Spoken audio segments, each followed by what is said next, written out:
Hi everyone, I'm Nara Chagas and this is What's Happening in Brazil. We start by updating you on the latest news from the country.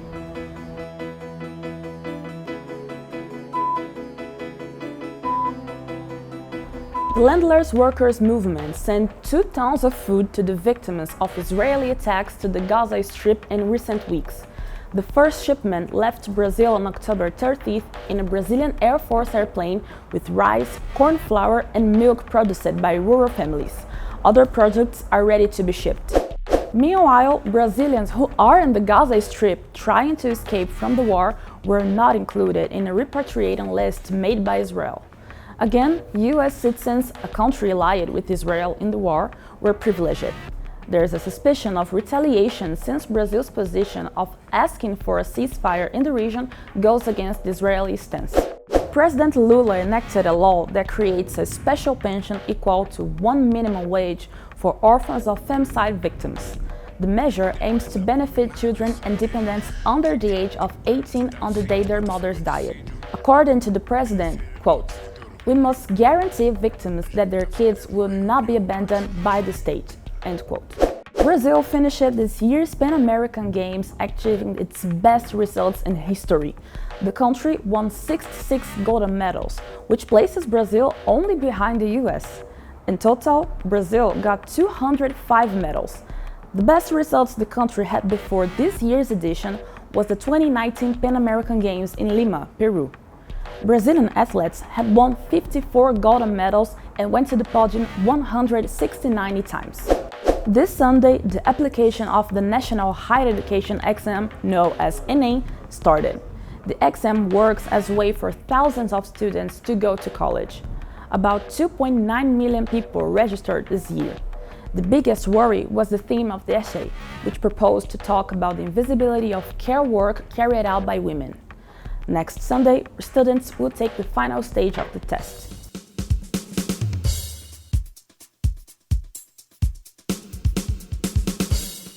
The extreme drought in Amazonas state has already affected over 630,000 people directly. The damage could be of a smaller scale if the cities and towns had prepared to face the extreme events, which aren't news in the Amazonian region.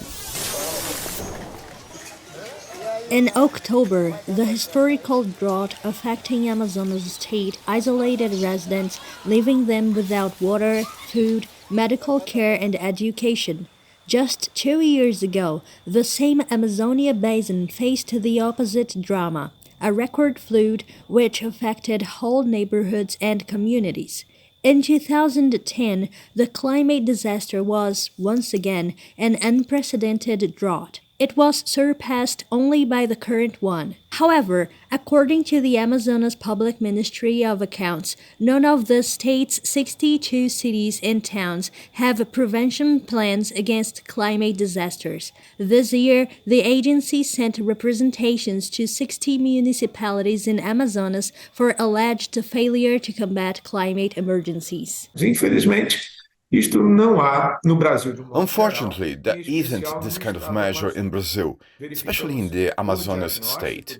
We verified this precariousness through a diagnosis of the state's civil defense.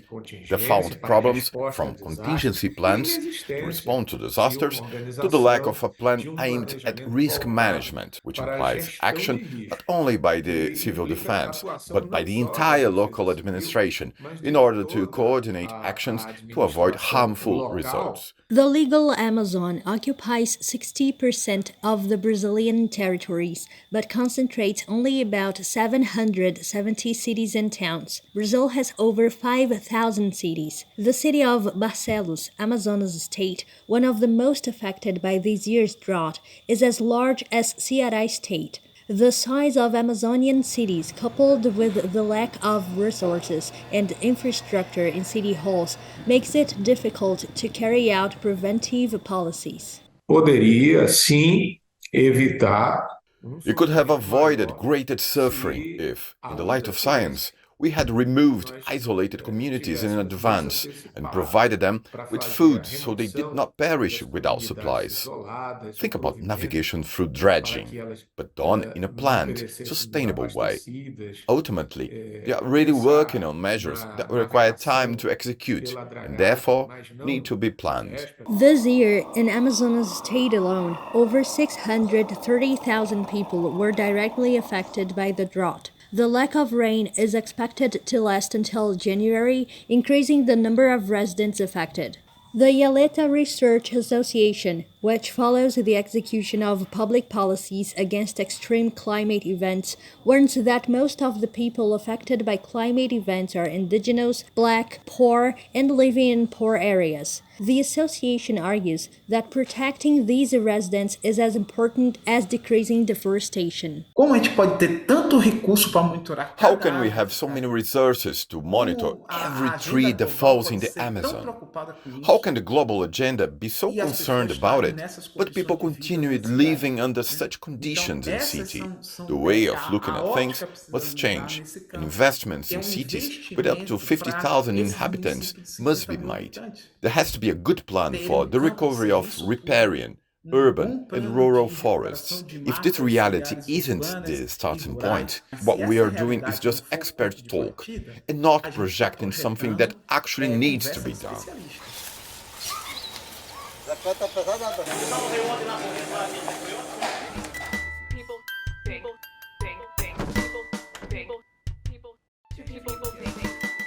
Public schools in Brazil's federal district had worsened the feeling of insecurity after the adoption of the civic-military school model, found in research carried out by the Department of Public Security of the federal district. Despite this fact, the government of Ibaneis Rocha decided to keep 16 schools operating with shared management.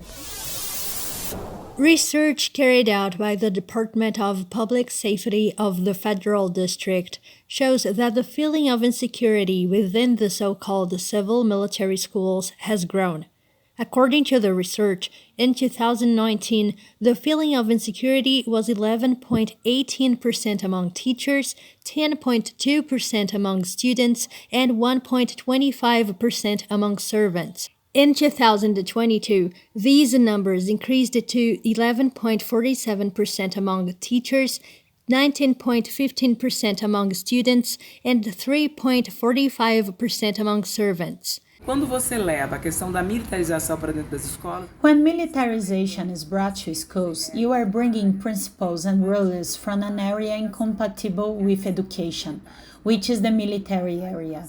The education that presupposes exactly this horizontal relationship, dialogue, is barred from developing. Therefore, instead of applying the principles, norms, and rules from education, schools end up following the military norms, which make them work more according to the headquarters logic than the school logic. Another data the research shows is the perception that schools got worse, and this was perceived also among militaries themselves. In 2019, 2.33% of military officers believed that schools got worse with the shared management. Among students, 17.48% had the same opinion. In 2022, this figure jumped to 33% among militaries and 25.5% among students. os profissionais da área de segurança são profissionais que deveriam Security estar fazendo. professionals should be responsible for ensuring society's security so that the school can function more freely and based on its specificity. When they go to schools with disclosed hierarchical rules, this is it itself causes a feeling of strangeness and a prospect of violence. They will introduce rules that students are not used to and do not need to be subjected to, because the educational process does not need these rules. They will impose rules on students that are inconsistent or incompatible with being a child or teenager, which will generate conflicts and consequently violence that will not be discussed. The policy's logic is that students and teenagers need to obey their orders, regardless of whether these orders make sense or not, in the educational environment. In July, Brazil's Ministry of Education decided to end the national program of civil-military schools, one of the main projects of Jair Bolsonaro's term. However, the federal district government decided to continue with the shared management of the schools, despite militarization did not improve the school's performance. Currently, 16 schools adopt this format. As escolas que passaram pelo processo de militarização, todas elas aqui no DF. Here, the schools that faced a militarization process are located on the outskirts of the federal district. These are places that deal with intense social vulnerability. This concentration also demonstrates the project's attempts to discipline the poor, peripheral bodies, and make them passive and obedient. So, it is a policy against the free, democratic and plural education defended by our patron of education, Paulo Freire, which is why the decision of the Lula government and the Ministry of Education to end this program is so important. Unfortunately, Governor Ibaneis went against science, data and the fundamental guarantee of the right to education and kept the unfortunate decision of continuing this program. Violence is a problem in society and can be seen in schools. We really need to fight it, but we cannot do this with more violence. We fight it with education, democracy, rights, and fundamentally with more investment. Did you like the show? So hit the like button and share it with your friends. Don't forget to subscribe to our channel to receive notifications. We'll see you next week.